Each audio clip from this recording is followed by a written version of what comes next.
Fordham University Lincoln Center's New York City politics class experiment on the division between the public and the private sector in both Roosevelt Island and Battery Park City. How is empty land divided up in various parts of New York City? How much is used for private apartment complexes as opposed to public housing by the government? In other words, how much land should be used for commercial properties and how much should remain residential? By taking a look at the way New York has divided up the land in Battery Park City and Roosevelt Island, we hope to discover how New York has been divided up and how a public or private sector shift in these areas would be a benefit or detriment to these neighborhoods. The most common reaction people have to Roosevelt Island is its sheer lack of crowding like its Manhattan counterpart.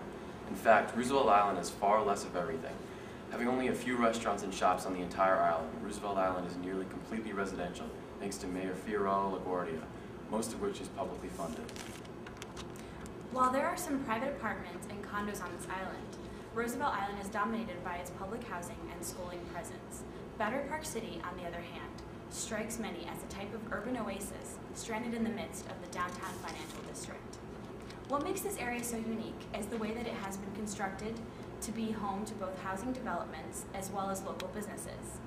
Due in part to its beautiful views and location in downtown Manhattan, it has become some of the most sought-after real estate in New York City.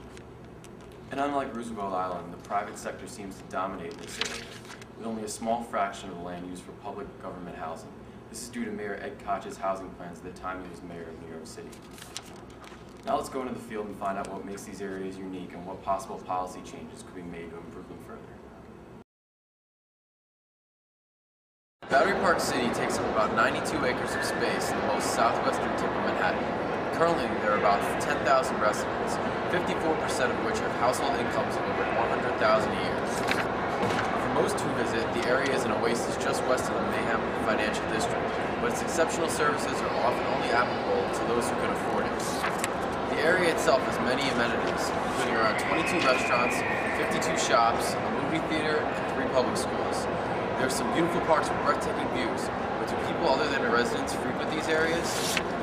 Although Battery Park City has a lure that most cannot deny, without a substantial income, is Battery Park City all that convenient for the rest of New York, or does it have everything we need already so there's no need to go elsewhere? Let's see how people feel on this issue as well as their take on the private and public divide in Battery Park City. When I used to not work in New York and I used to come here for business and I'll stay in a hotel in the area, it was really dead at night.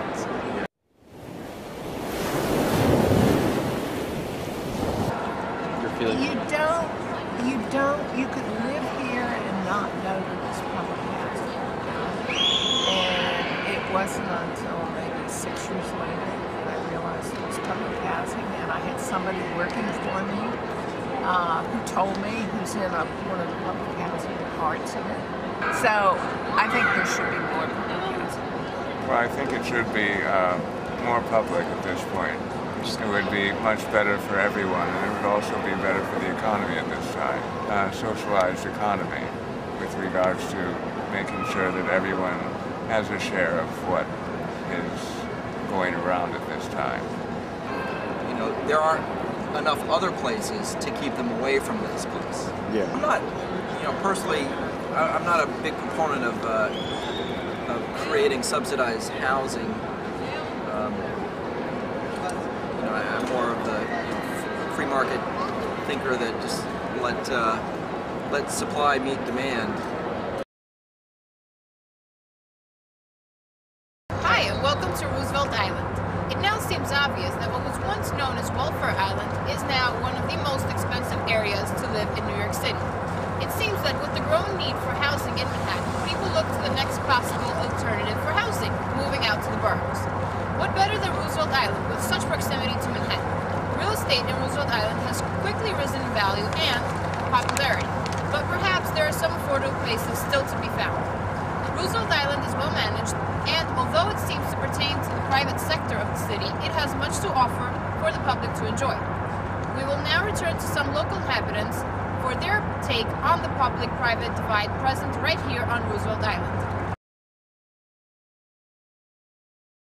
They need better transportation. It's only the F line, and when that's out, if there's a problem. Yeah. I mean, you could take the bus to Queens, and then they run the red bus when the trains are out, but another subway line. Another subway line. would be good. That, I mean, a lot of people have complained that it's become too crowded. Do you guys think there's like way too many people on, or is it too crowded, or is it just fine?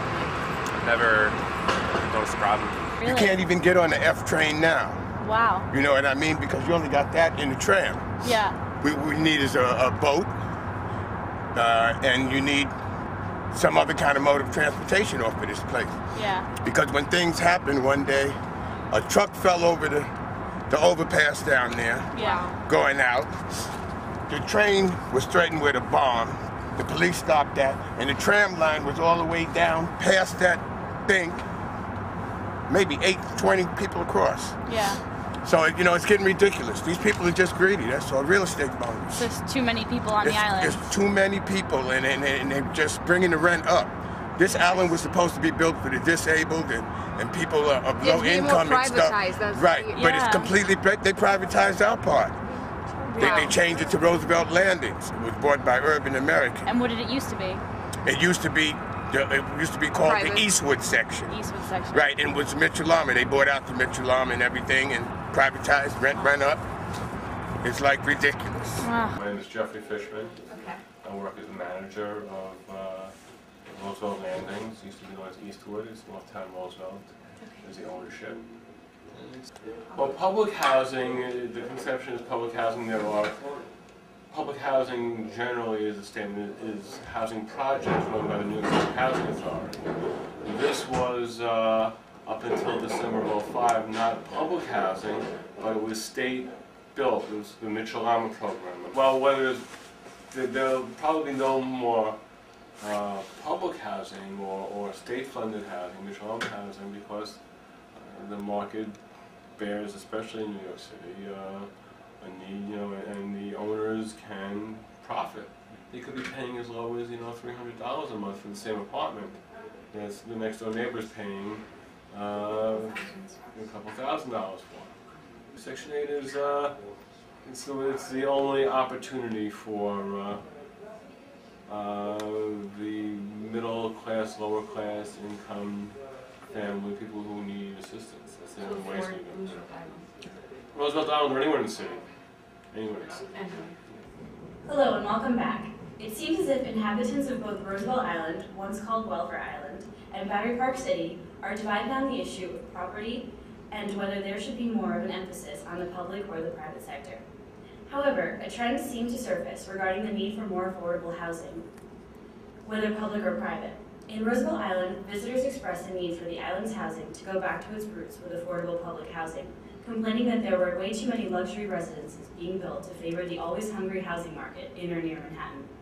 As housing manager Jeffrey Fishman stated, Roosevelt Island is doing what any other neighborhood in Manhattan is doing, accommodating the need for more housing. With the demand for housing comes the increase in the level of housing made possible due to an increase in buying power. Just as Mayor Ed Koch believed, more people willing to pay higher rent allows for more and better buildings to be built. No wonder Roosevelt Island and Battery Park City have undergone such a revolution. Their proximity to the city alone allows for a quicker commute for some workers. They both also have wonderful views. However, while some residents advocated building more affordable housing to allow people of all social classes access to the area, others preferred to let economic considerations and the market guide the division of land between public and private housing. This raises further questions such as, where is our housing market going? Will we reach a point in New York City where no more public housing will be available or accessible? When places such as Roosevelt Island, with a tradition in public housing, and a newer Battery Park City with no such tradition both find themselves with a similar trend, one can't help but wonder if public housing is becoming extinct. When it comes to public space, nobody can argue that it seemed apparent on both sides that Roosevelt Island and Battery Park City residents believe they have plenty, whether or not they have enough time to enjoy it fully. Parking, on the other hand, seems too limited in both places. Finally, the issue of transportation is an increasing problem for residents and commuters. The subways seem to not be enough due to overcrowding, delays, and terrorist threats, and for those who have access to car congestion, slows their commute immensely. Concerns were definitely voiced in the issue of much-needed changes in parking and transportation. Definitely.